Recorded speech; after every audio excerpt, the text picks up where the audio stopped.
My name is Robert Walker. Today I have a good family member and friend of mine. His name is Andre Walker. He's actually my first cousin. I appreciate the conversations that we have had. And when I was wrong, you kept it real. Let me know what was up. And yeah. So I want to share some things, about our relationship. So we haven't like really been able to see each other that much, like growing up, because you were like traveling and doing a lot of different things. So we want to talk about some of that stuff today. You can start off if you're willing to share your testimony of salvation. When you met God. Yeah, sure. Uh, First of all, thanks for having me. We've been down like four flat tires for a Uh, good long while, so honored to be the first one on this here podcast, man, for sure, for sure. no doubt. Yeah. So salvation. I kind of grew up in it. My parents they kind of got their stuff together prior to me being born, so I was always in the church and all the things. I think Mhm. my earliest like God memory is I had to be definitely elementary school maybe, Mhm. and God touched my heart. He was like, "Hey, you need to get down." So I was like, "All right, I don't know what that means all the way, but I know that I know God is real.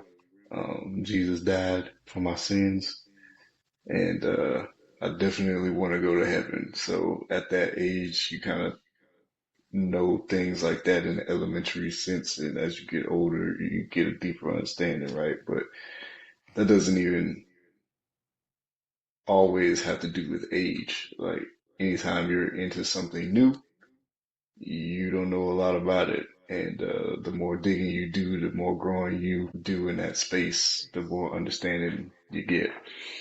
So yeah, I was probably elementary school, and then probably middle school, probably about sixth grade, seventh grade.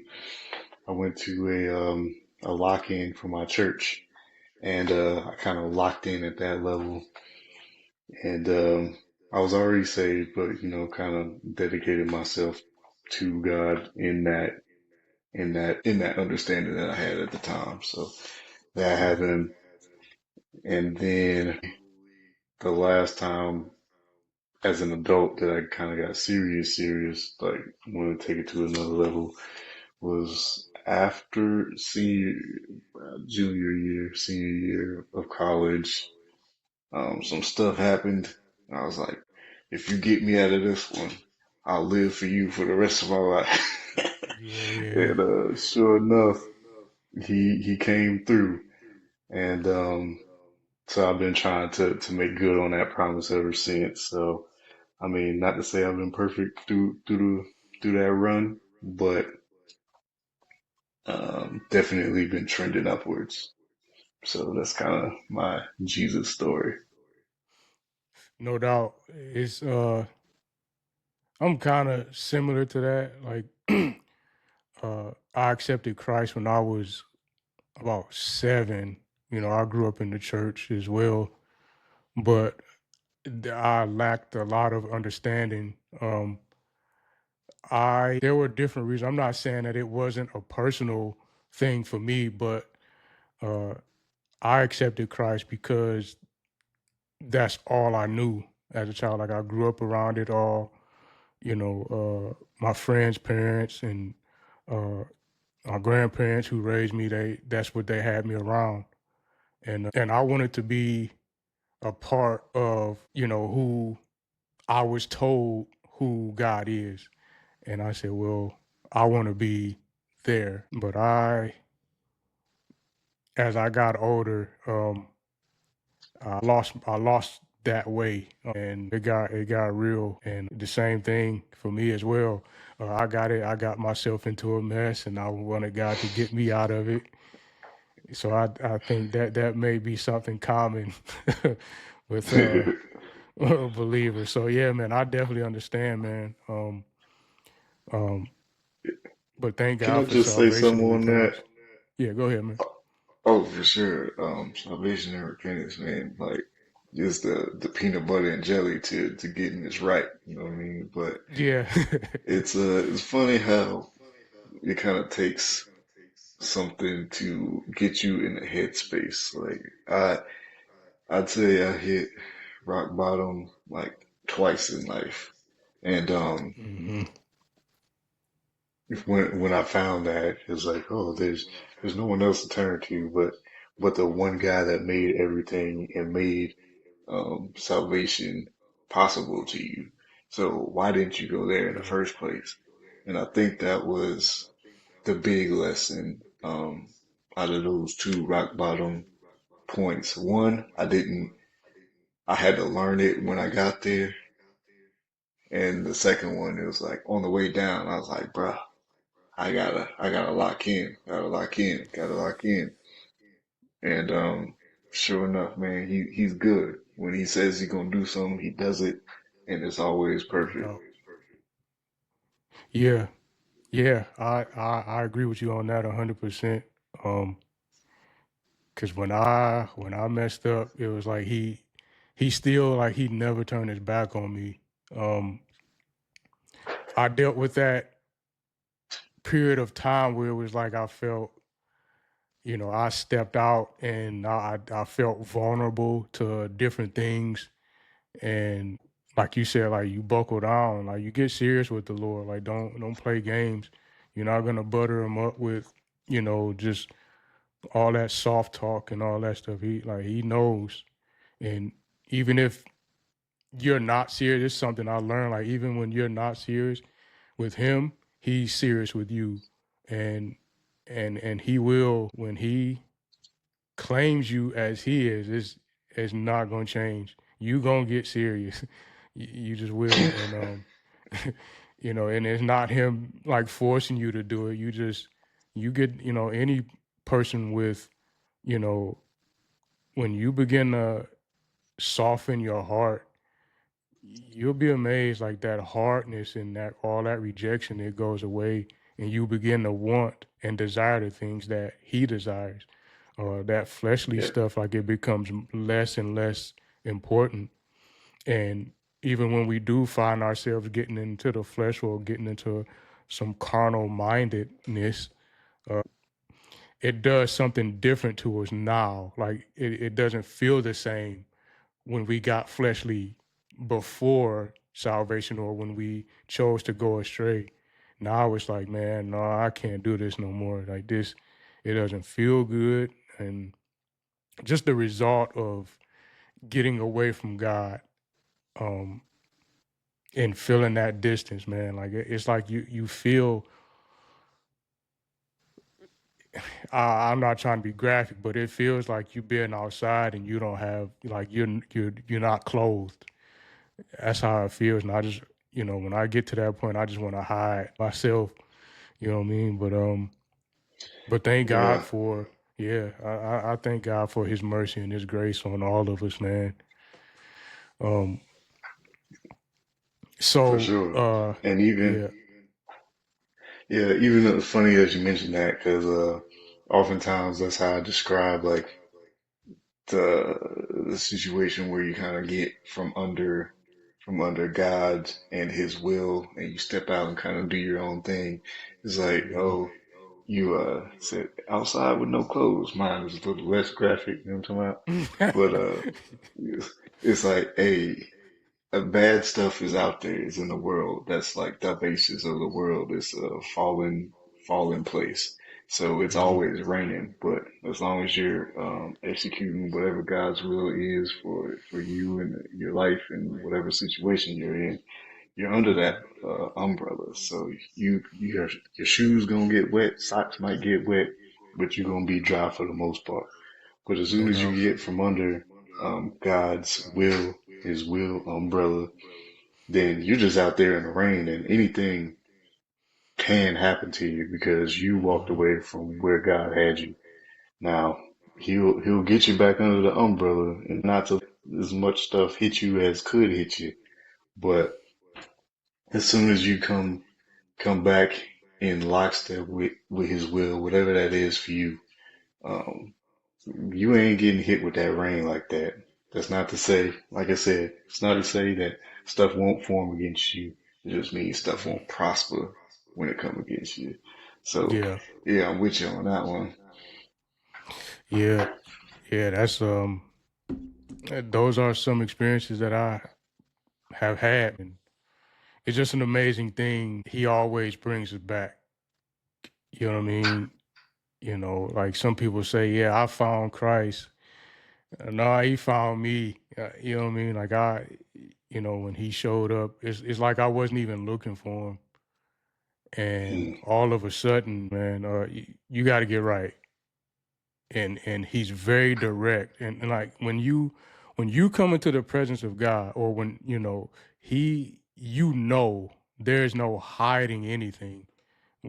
We can try to pretend and all that. We can do that with people for whatever reason. Maybe we are not completely honest because we don't trust them. Maybe we really are trying to be manipulative and deceptive. But with God, like, hey, here I am. This is me. Uh, These are the things I want. These are the things I desire. These are the things I love, and these are the things that are not good. I've tried to serve two masters and it didn't work.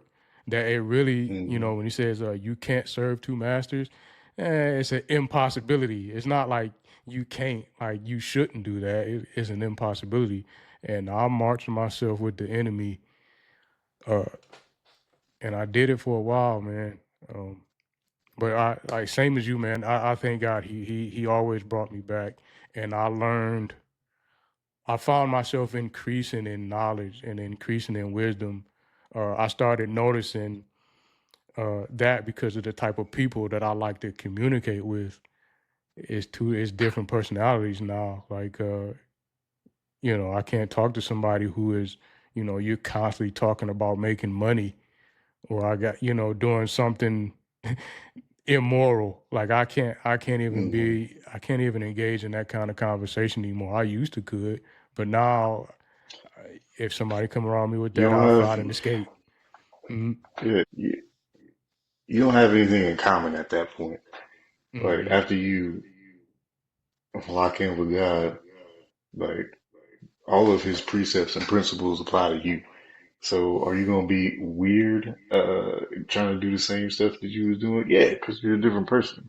Now you could like fake it and still kind of do the stuff that you had been doing, but I mean, it there's only so long you can hold up that mask before it eventually comes down and shows like who you are, what you're about. And if you're out there faking, anyone that played football know you out there faking, half stepping, that's when you get hurt. So Yeah, I would say whatever your swim lane is, stay in that. yeah, no doubt. I take that, man. I'm gonna remember that because I that's one of those daily life lessons, man. Like you wake up and you have a phrase that you got to carry that all day long. Um, I tend to think about things like I'll write down maybe just one word, and I'll just keep that in mind all day. Like I'll wake up and be like integrity, and I'll just focus on my integrity. And the next day it may be, um, what would you call it? Like being faithful. Like if you be a man of your word. If you say you're gonna do something, do Mm, it. So different things like that, and I try to focus on those things all day. I'm not perfect in that sometimes. I'll wake up and I'll get into a situation, not bad, like I can go to work and then I'll forget about it. And now, I've put my focus on something else, and, you know, and now I'm vulnerable to some crazy thought may come into my mind or something like that. Now I gotta get back to square one. Like when I woke up, I thought about this, and then yeah. I get back on track. and it's cool, man. But Yeah, that's good to have that like anchor.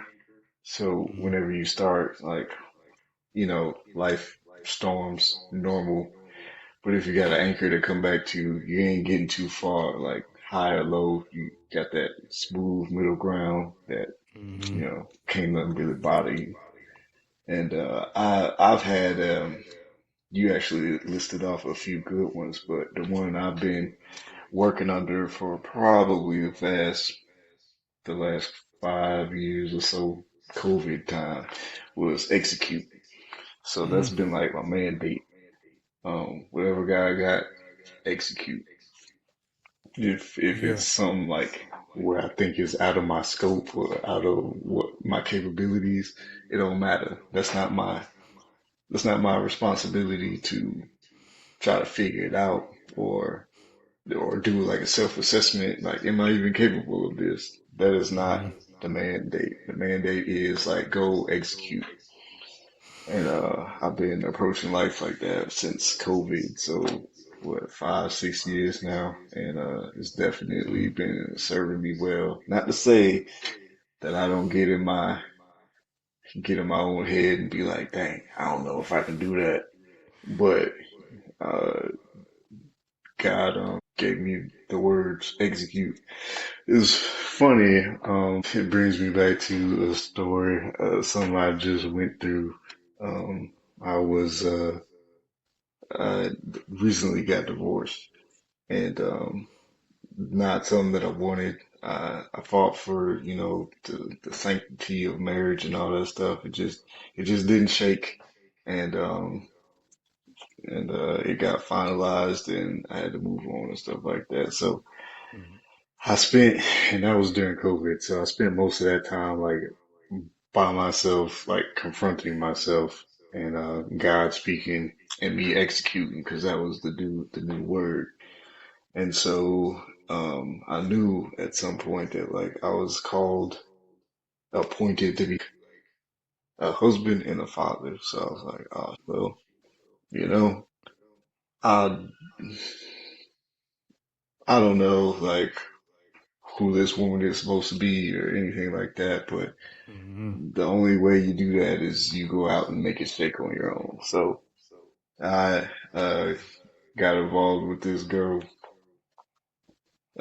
and quickly like came to the understanding that like, hey, this is not, God was like, this is not what I got for you. So Mhm. you need to, end that and just be where I have you and stop trying to make stuff shake on your own.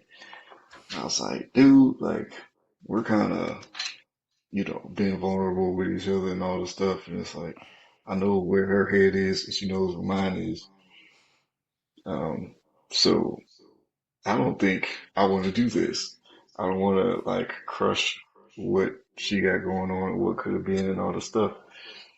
And he was like, "Your job is to execute what I told you to do.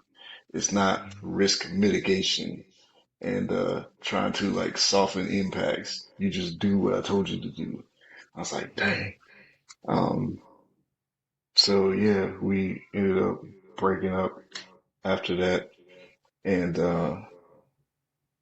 after I executed, it was like 2, 3 months later, I ended up meeting my wife now, and we got a 4 month old back there making noise. So it's like when you execute what God got in the best marriage ever, like I didn't know marriage could be this good. Um, Yeah. your wife this loving and like um helpful and just competent in like everything in life. Like she's amazing. It's crazy how like top tier she was. And if I would have leaned on into my own understanding, who knows where I'd be. Like maybe I'd have a good life, maybe not. But it definitely wouldn't be um to the level that I got it now, that I'm blessed to have it now. So Yeah. crazy. We're just executing what he has for you will get you. Yeah. That's I never said no. I don't think I ever told you this, but it was like, man, I was so happy for you when first of all when you told me about her. I think y'all had just got serious. But when y'all sent the invitations for your wedding, she she never mentioned, I don't remember, like she kept mentioning you or by as this man of God.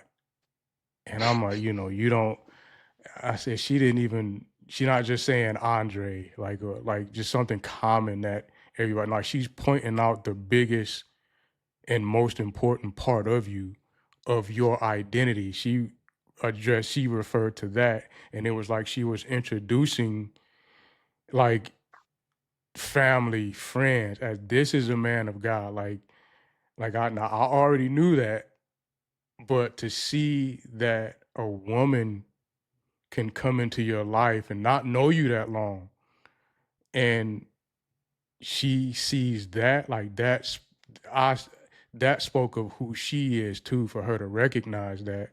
And I said, yeah, I said she gonna stay.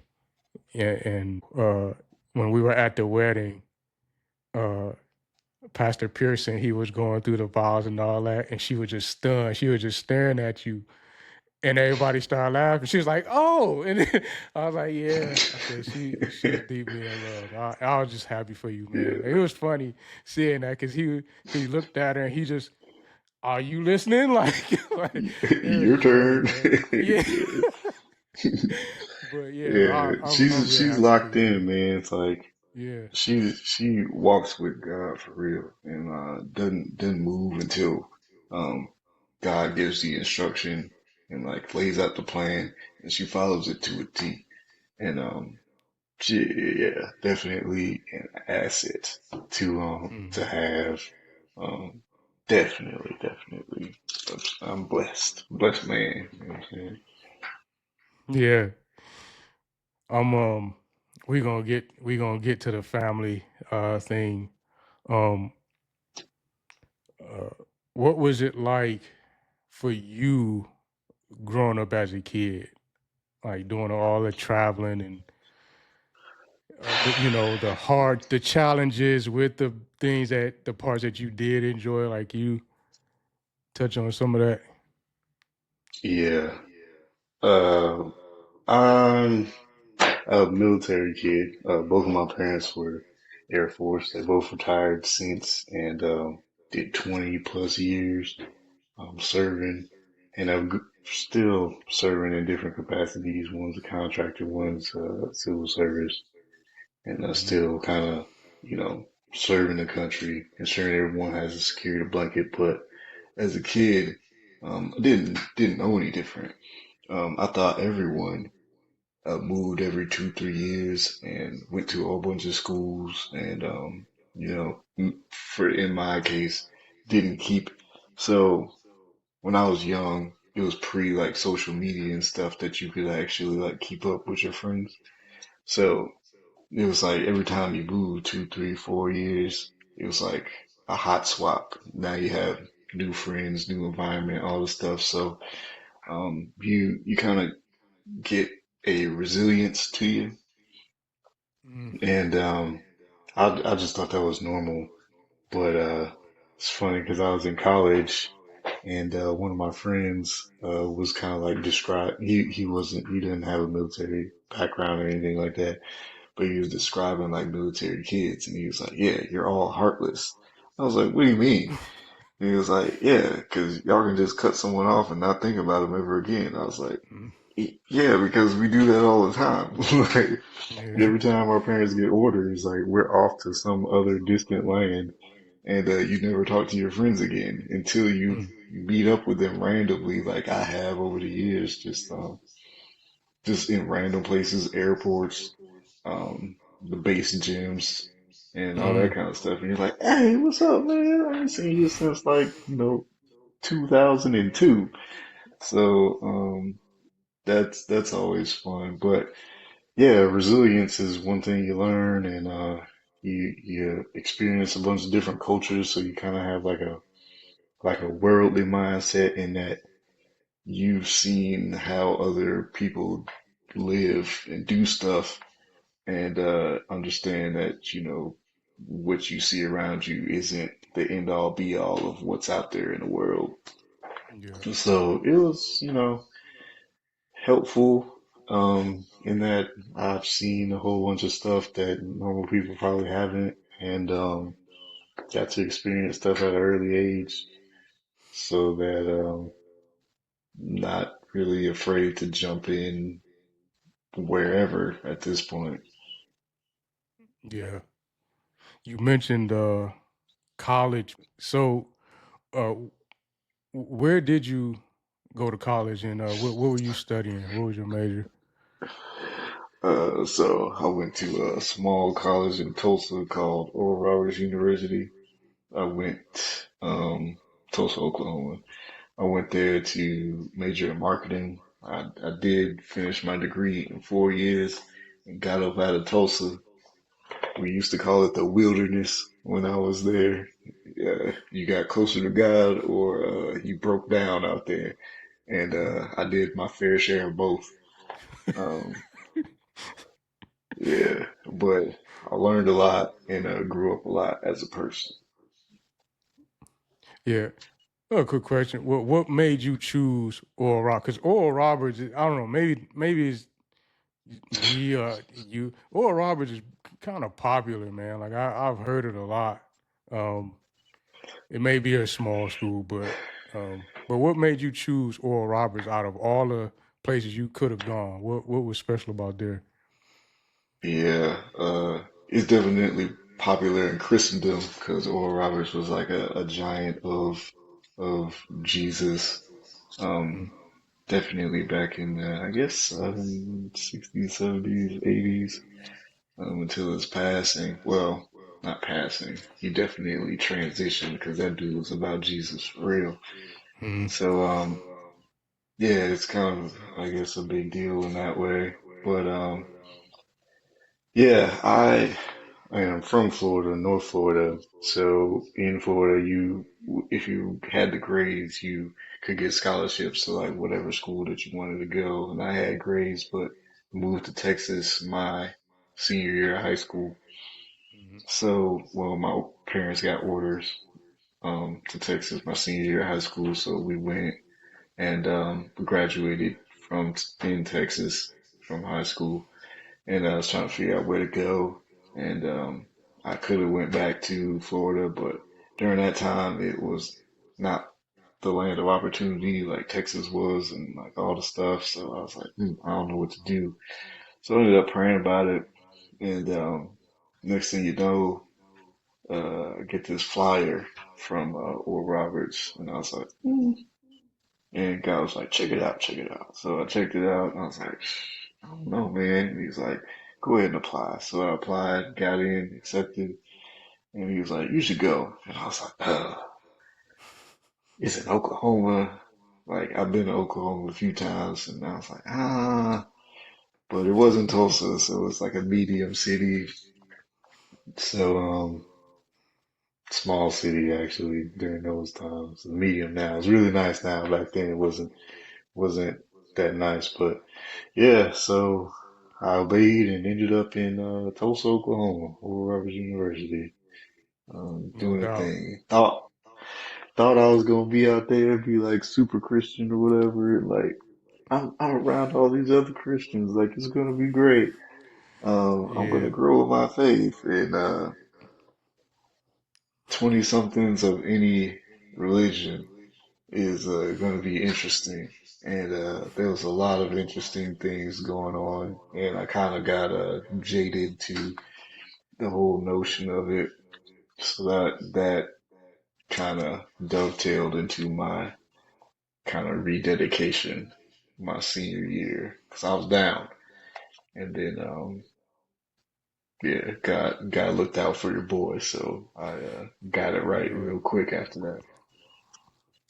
I kind of so now this is something I never said because I have some friends who went to like Christian college, and I didn't want to be offensive, man, but it makes me wonder if there really is,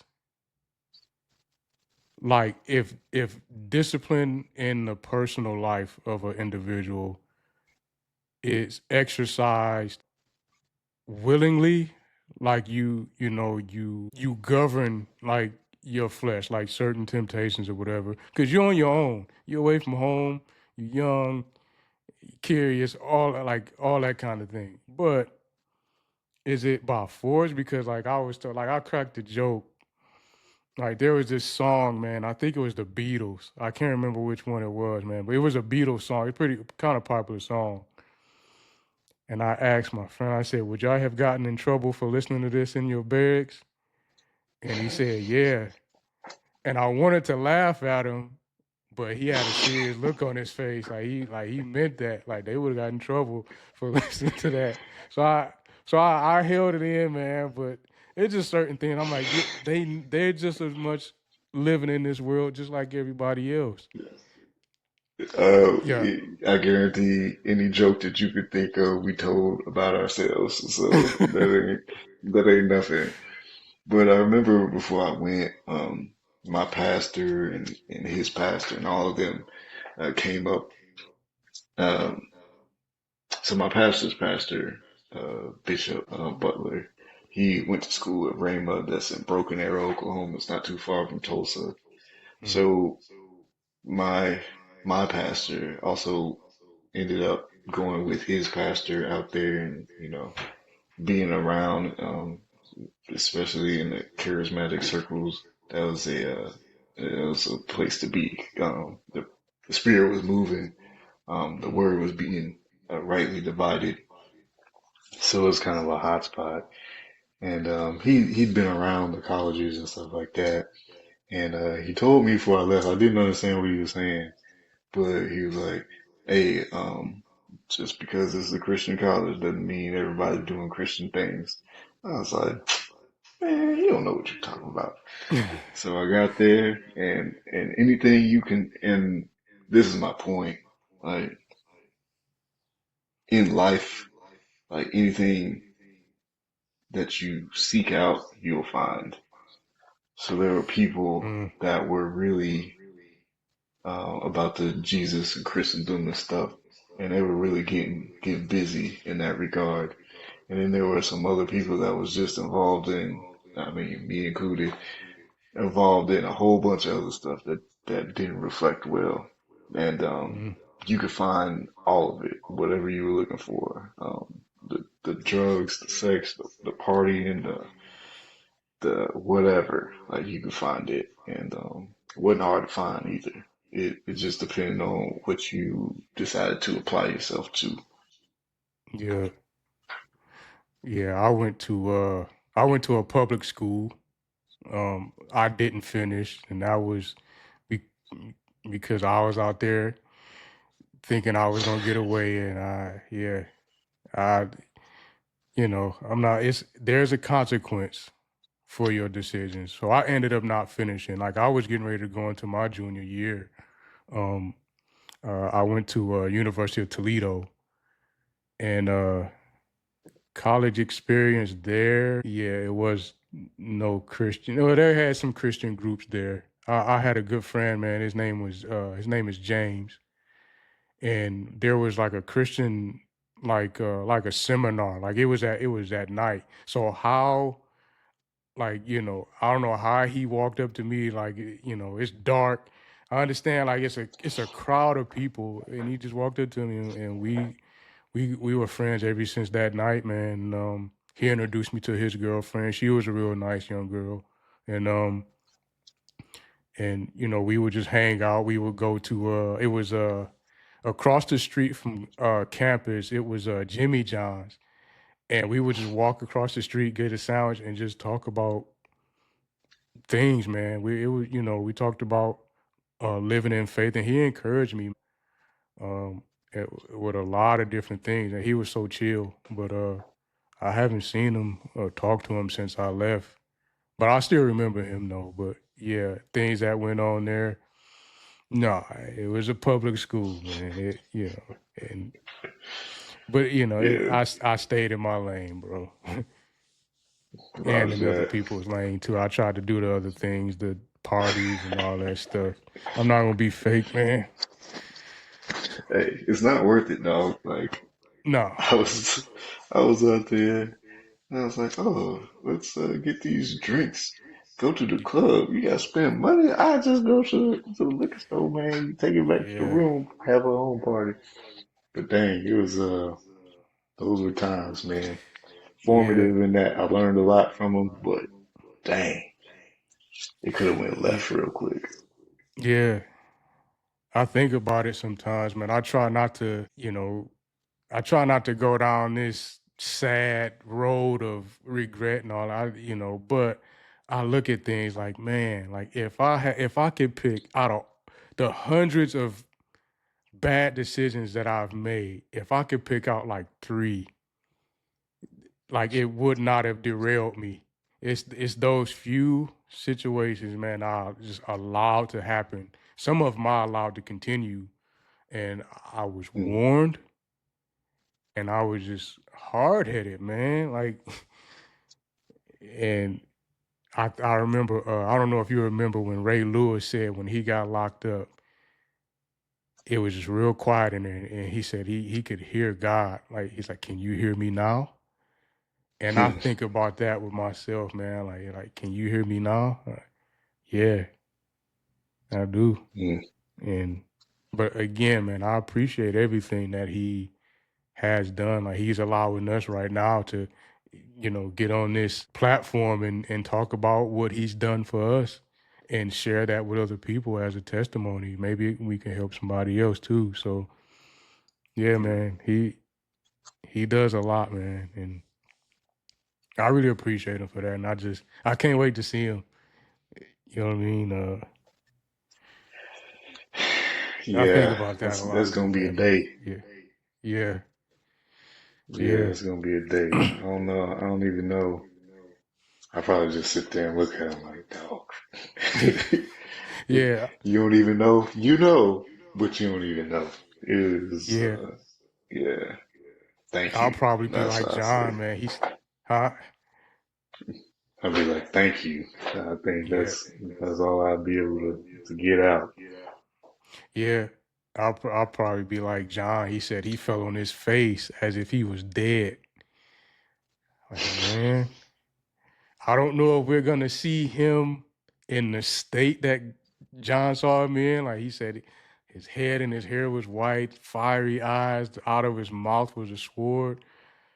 The feet of. I don't know if we're gonna see him in that particular state, but I think the same reaction, even if we see him as a man in a glorified body, if that's what we see, I think it would be the same reaction. But you know, I Yeah. just I just want to be with him, not just then. I want to be with him here, right now. You know what I mean? And Yeah. yeah, I love him, man. Like I don't want to. It's like I'm that stupid person. He just keeps forgiving. Like he keeps giving me opportunity, and he washes me. Um, he said, "Without me, you can do nothing." Now you may think of your son like that. Like without you, man, he's just wallowing in it. You know what I mean? There's nothing he could do. He can't care for himself. He can't wash himself. Can't do anything. He can't feed himself. And that's how we are. Like we can't. Like if when we are in a place of maybe like I've been in a place where I felt hopeless. I think I was talking to you about some things, and you said, "Man, don't allow yourself to stay in despair. Like you got to get up from that." I Mm, remember that, and that's how I felt. But it's the Holy Ghost that comes and lifts you out of it. It's not because I think of some happy thought. Like there are times, man. Yeah, we're responsible I guess with the decisions that we make, and that will determine how we feel about, you know, the way our life is going. But like, man, when it is our fault or when it's not our fault, life just happens. Or just somebody else did something to us. We can go to all the counselors and therapists all we want to without the Holy Ghost. there's really no true healing. It may be some temporary fix, um, but we start looking for certain things and people to fill a void when we need to be allowing God to do that. So Yep. I'm still learning, man. I'm still learning. I'm not all the way there, but I just I don't want to get emotional, man. I thank God, man, for what He has done and what He is doing. Um, Not just for me. I see what He did for you. I knew you were in a bad place at some times, man, and then here you come. Not long after that, you're counseling me and lifting me up. You know what I'm saying. So I know, I can see God operating in your life, I know when He's operating in other people's life, and when they just a smart intellectual person. You know what I mean? It's two different things. but Yeah. yeah, but I want to ask you something else, man. So the change in your life at this point. So you mentioned your family earlier, your wife, and she's super chill, man. Like I haven't talked to her in a long time. I think since the last time we were down there visiting y'all, but she's super chill, man. She cool, and you recently just had a son. Kind of flipping or being on the other side of that now. You mentioned how your parents, uh, the life living as a child, and we know your parents provided for you and they took care of you and advised you. So now being on the other side of that place, like what have you learned, like in regards to like being a real parent and the importance of the father being in his home and leading his home. Hmm. Yeah, like, and how did you prepare for that? Uh, so I'm gonna bite that off into chunks. Um, Yeah. Father in the home. I talk to my wife Jay often about it, and one of her sentiments is I I only wanted to have kids after I was married. I've seen my siblings and how and the stuff that they had to go through as a single parent, and I don't have no appetite for that. Mhm. And in the 4 months that I've had a kid, it's like I do not know how single parents make this happen. There's two of us dealing with this one little bitty. He ain't little actually. He's actually pretty big, but this little package, and it's like, oh my God! Like Mhm. now I understand why God instituted marriage, number one, and then have delineated the roles that the mom and dad are supposed to play in the kid's life. No doubt. Because if you think about like what he said, to be married, have a kid, raise him up in a way he should go, and when he's old, he will not depart from it. And just establishing those baseline things solves a metric ton of the world's problems right now. Mhm. But when you take him out of the mix, when you take God out of the mix, um, that's when you open yourself up to like every evil work, and that comes to fatherlessness and the statistics that come with fatherlessness. You're infinitely more likely to have a child end up in jail um, if the father's not in the home. They do worse in as far as education goes. There's a litany of statistics on what happens when just a father's not in the home, and we're not even talking about like a God-fearing father, just a father in Mhm. general. So it's super important. So that was the one part. I got to get off that soapbox because I could go into a whole lot of like a You good, whole bro? lot of rabbit trails on that one. So what was the second part of your question? Yeah, like how did you prepare for that, like, Okay. cause yeah, Yeah. So, I've got a lot of OGs in my life. Um, my dad being one of them, and pastors, other folks that like are largely responsible for building me up in this life.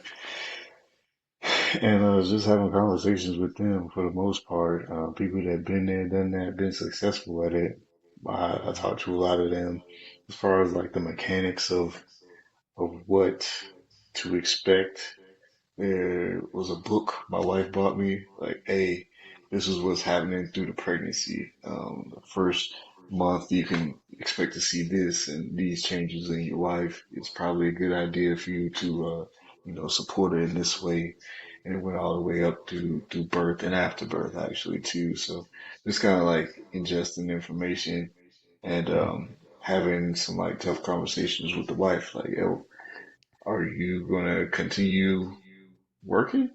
Or are you gonna like try to peel off and just take care of the kids? Fortunately for me, my wife is like, nah, son, I'm getting back to the job. Like, I'm gonna go get this money on, like, go ahead, shout. But yeah, I got a lot of paid parental leave because of my job and stuff like that, so I was able to kind of like keep uh work half days for a good long while and pick them up from daycare and watch them after that for like that second half of the day. So I think as far as preparation goes, you have a whole bunch of conversations with your spouse and talk about everything and anything, try to come up with a plan for it. Understanding that plans change and you got to pivot, but it definitely helps ease anxiety. Um, as far as not being prepared by having a plan. And if you have to change the plan, okay, but you came in with a good rationale for whatever you were doing. So that's basically what we did. Have a whole bunch of conversations and try to plan stuff out to the best of our ability. yeah, no doubt, man. That's definitely wisdom. Like before things really start getting complicated, like you were talking to people. Like I didn't do that. Like I kind of maybe that's where some of my frustration started to build from. Like I carried it all because I felt like this because honestly, like yes, I am married and I have two children, but I think what we did was we tried to carry it all on. I did. I think she had her mom and her sister was around a lot because her sister she was already a mom. But for me as a man, it's like I just was like I'm gonna take it all. So as far as asking for advice, I didn't do too much of that. Mm. Um, you know, but here I am, man. My son is about to be 14 in a couple of months. You know what I mean? He hasn't tried me yet. I don't think he will because we don't have that's the thing. Uh like I think I've done everything I could, even while he was small, to not even bring like I don't even want him to think that way. So when he was little, like I didn't wrestle with him. Now I'm not saying that's a bad thing. I think that may be kind of fun wrestling with your son and letting him put you in the chokehold and stuff like that, make him think he won, giving you the 3 count and all that. But Mm-mm. I n- Not gonna I didn't happen. wrestle with him. I Yeah, gotta I yeah, gotta yeah. establish dominance early. Like, you ain't You're winning, not gonna brother. allow it. No. It's like, hey, I taught you everything you know. I didn't teach you everything I know. You know what I'm saying? I always gotta keep that middle edge. Yeah, yeah, but yeah, it's cool, man. It's definitely a journey. But you mentioned something, man. I kind of want to backtrack. You were talking about the effects of fatherlessness. So it's hard. It's very difficult for me to watch sports now because the men are. It seems to be like more feminine. Not all of them. There's some real men still in our sports entertainment world, but all this stuff, complaining about this and that, like, and it just used to didn't be that way. Men, and I understand we have female athletes as well, but I don't know much about that. But I pay attention to the men and this idea of trying to look like like it's kind of like that peacock syndrome. Like you got to be the most flashy. Like I'm not gonna name drop. I'm pretty sure you can think of some people, but like you got football players that got to be all iced out with big chains and wearing earrings in both ears while they're playing. Yeah. And then I remember back in like the early to mid '90s, that wasn't the case. Like the players that got the most attention, like you think about like Walter Payton, Barry Sanders, Reggie White. You think about players like that. Robert Porcher. I don't know if Robert Porcher is that popular I or don't know who that talked about is. now, but they were men. They were real men, and now this common hairstyle with the braids and all that stuff. Like there's a particular football player. I think uh, I don't know if he moved on to like I think so. He played for the Raiders, and then I think he still plays for the Rams now.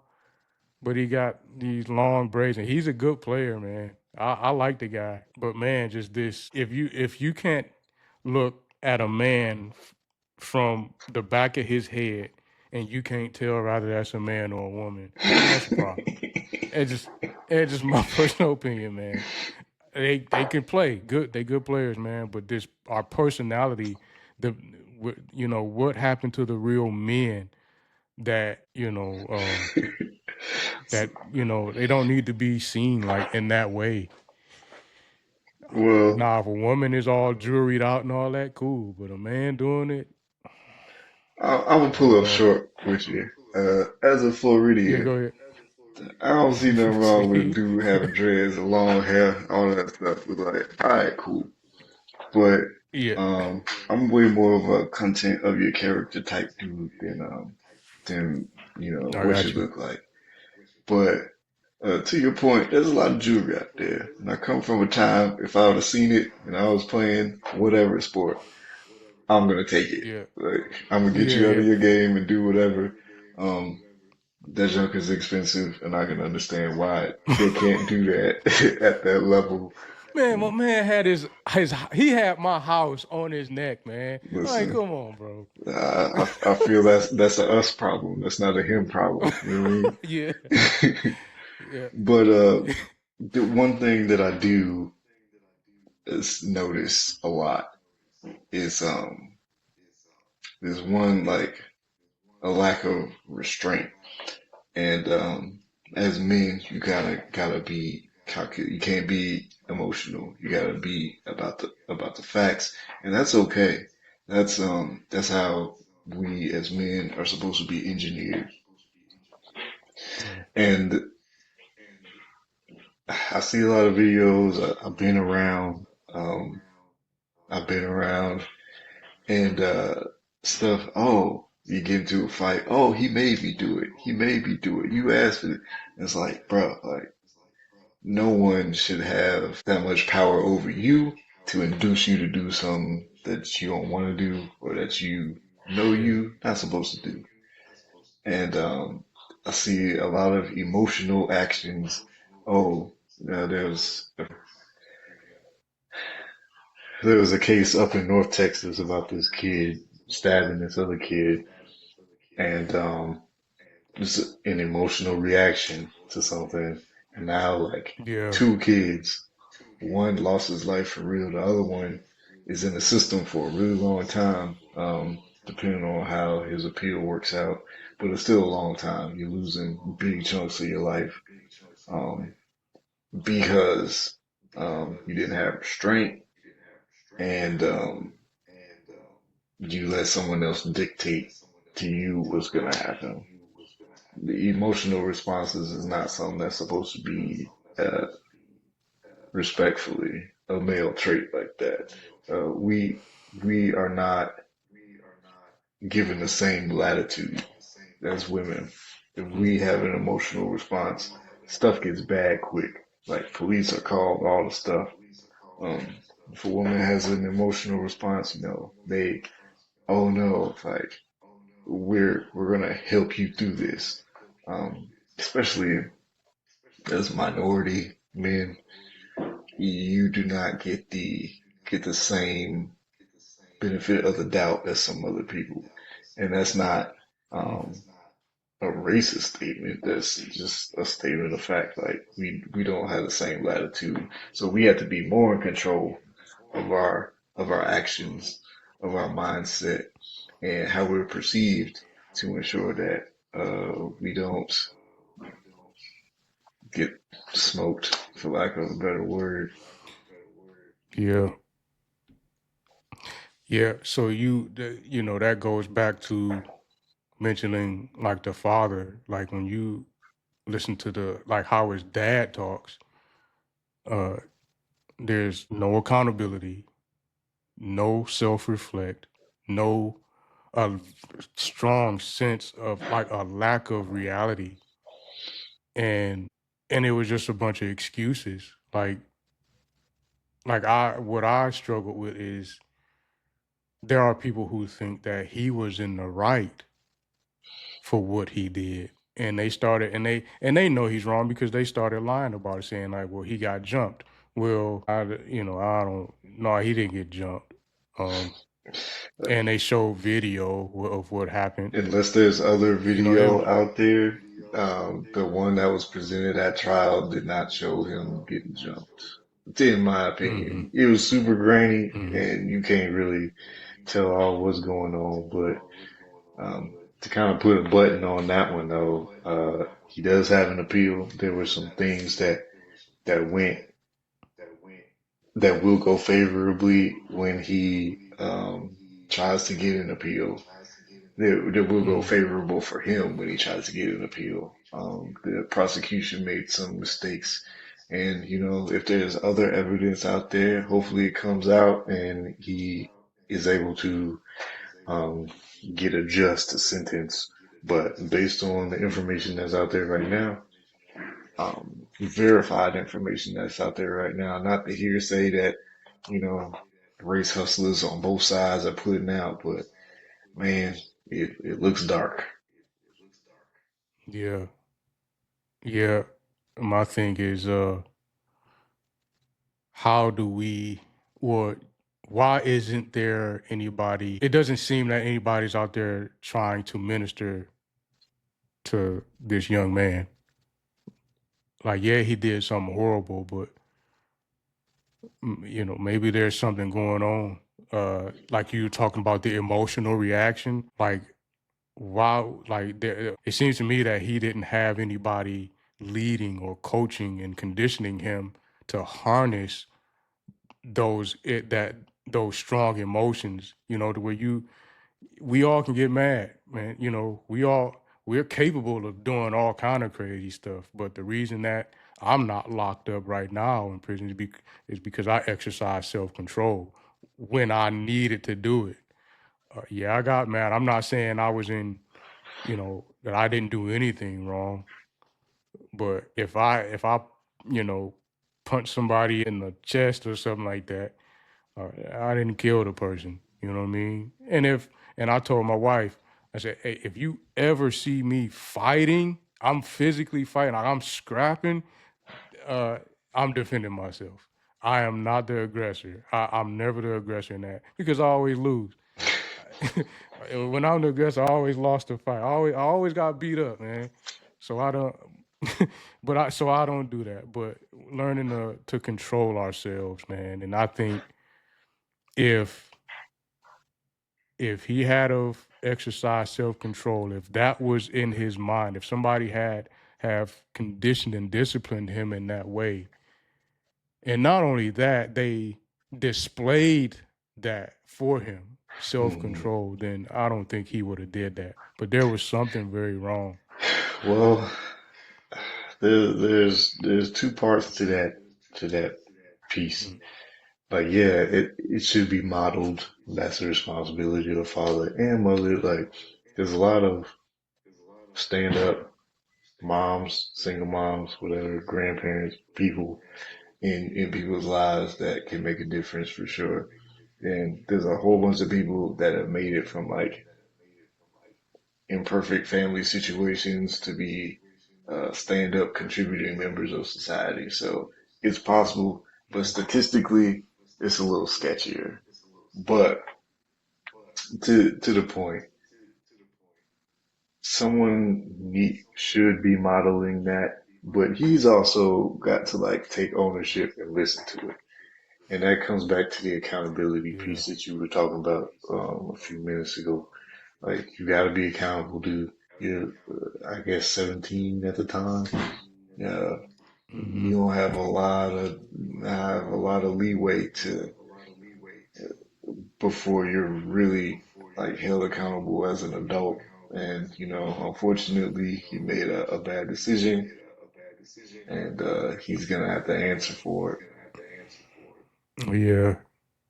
I just hope that I hope he gets some help and he's able to recover, because yes, I feel bad for the family and also the friends as well.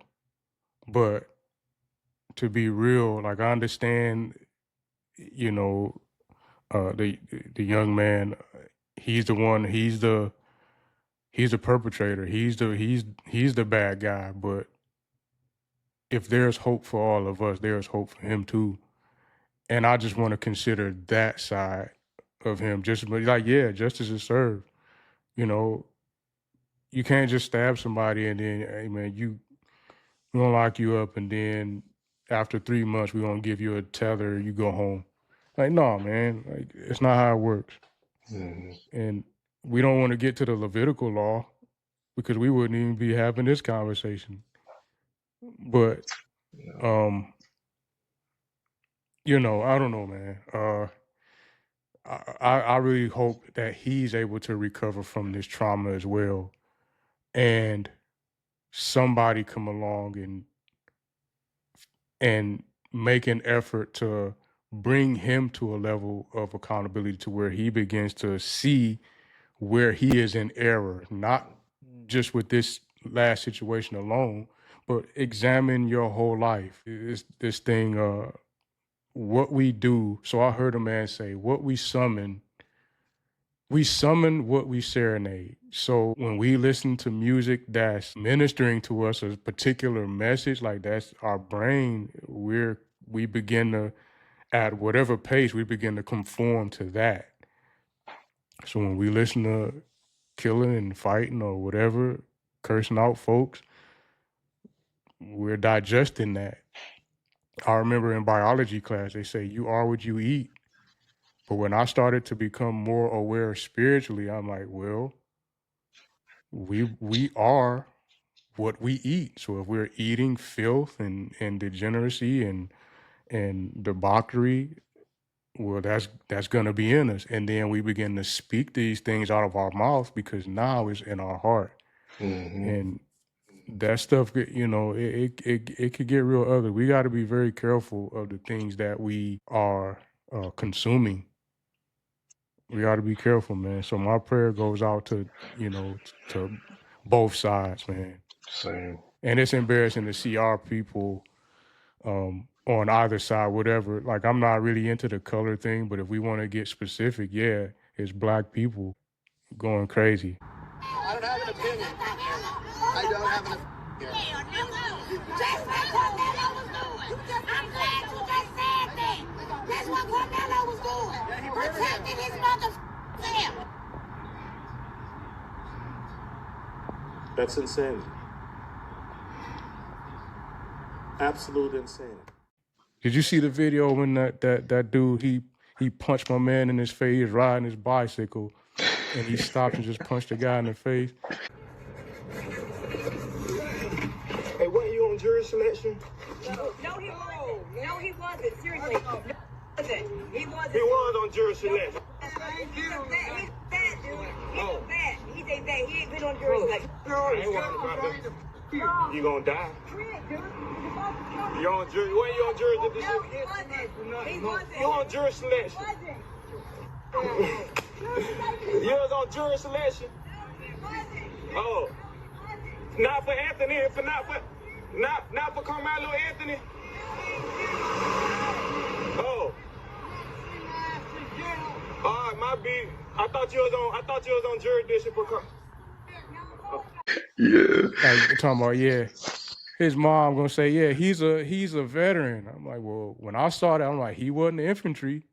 He wasn't no infantryman because he would have hawked him down, broke him in half, and took his bike and threw it in the river somewhere. It's He a would have got different dealt with, time. man. Yeah, it's a different time. Yeah, that was jacked up, but there is that on both sides. From the videos I've seen some rowdy black folks, I've seen some rowdy white folks, and that to me was like sad to see. From what I could tell, it wasn't a race thing. It was outside people that interjected the race thing, and then people, want to capitalize on that and show off how much of this they are or how much of that they are. And it was just a sad scene all the way around. Yeah. Yeah. So one quick thing, man, and we'll call it a night, man. Out of all the things you can think of, like, what comes to your mind that you thank God the most for? I know the list is long, man. Yeah. I think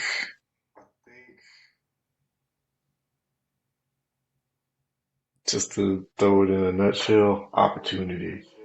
Mhm. Gave me an opportunity to be saved. I took that, gave me an opportunity to be a husband and dad. I took that. I think it's just opportunity, cause he, as all powerful and all knowing as he is, he doesn't make you do anything. He presents you an opportunity, and with your free will, you decide on what you're gonna do. You gonna get down or you gonna lay down. And Yeah. I've gotten to the point now where whenever he gives me an opportunity, whether it be like, marriage or kids or a job, stepping into something that I may not feel like I'm qualified for, but God's like, send it. So you do, and then it turns out, hey, you're pretty good at this actually. And that's been like my work history since I started like diving in the deep end and, oh, you know what? Take these skills. You're pretty good at this. Your acquisition of skills to be used somewhere else. And I don't know where that is. I'm just following the steps, but opportunity is the Yeah. thing I'm most grateful for. Just giving me a shot after shot after shot after shot because I had messed up something so many times and didn't learn, but shot after shot after shot. Renewed every morning, the opportunities are. And so if I Yeah. could throw it in a nutshell, opportunity is the thing I'm most grateful for. No doubt. I think that's 100% of us. Just getting that chance, that open door. When you use that that example, like it makes me think about the ark, where that door was open, and everybody they had the opportunity, and when it came down to it, the ones who chose not to, they were that door closed. Yeah. And I think, yeah. So right now, when us being we're in the dispensation of grace. Well, there were dispensations before this one, and they're closed. one day this dispensation of grace, that door is going to close. And that's scary when we see the examples of that in history. When that door closed, it wasn't some downfall or catastrophic event that took place, like it took years to come into effect. It happened immediately. And one day that door is going to shut, and immediately is going to be it's going to be some chaos, man. And that's why it's important to, um, well, for me and like my mandate is to like solve problems and look after people. So No doubt. that's why in my life in these past 6 years, execution is so has been so loud to me as something that needs to happen. Um, just little stuff, opening the door for somebody, having a conversation with someone, doing this, doing that for people is so important because God put you on there to execute this, ultimately to get people back to Him. And if you don't do whatever He put on your heart to do, then you're putting somebody in jeopardy. You know what I'm saying? Whether it's like hell, actual hell, or living hell on earth in that they're not living up to the level that they could here. Like, yeah, you can be saved and have fire insurance and stuff, but you could also be living better on earth than you are now by washing your mind with the truth, which is the word, and getting closer to God experientially as opposed to just like the fire insurance part. Um, Yeah. so just executing that, whatever it is, um, and bringing people to Him, like that's what this thing is supposed to be all about. Whatever your comfort level is or isn't, it doesn't matter if you're comfortable or not.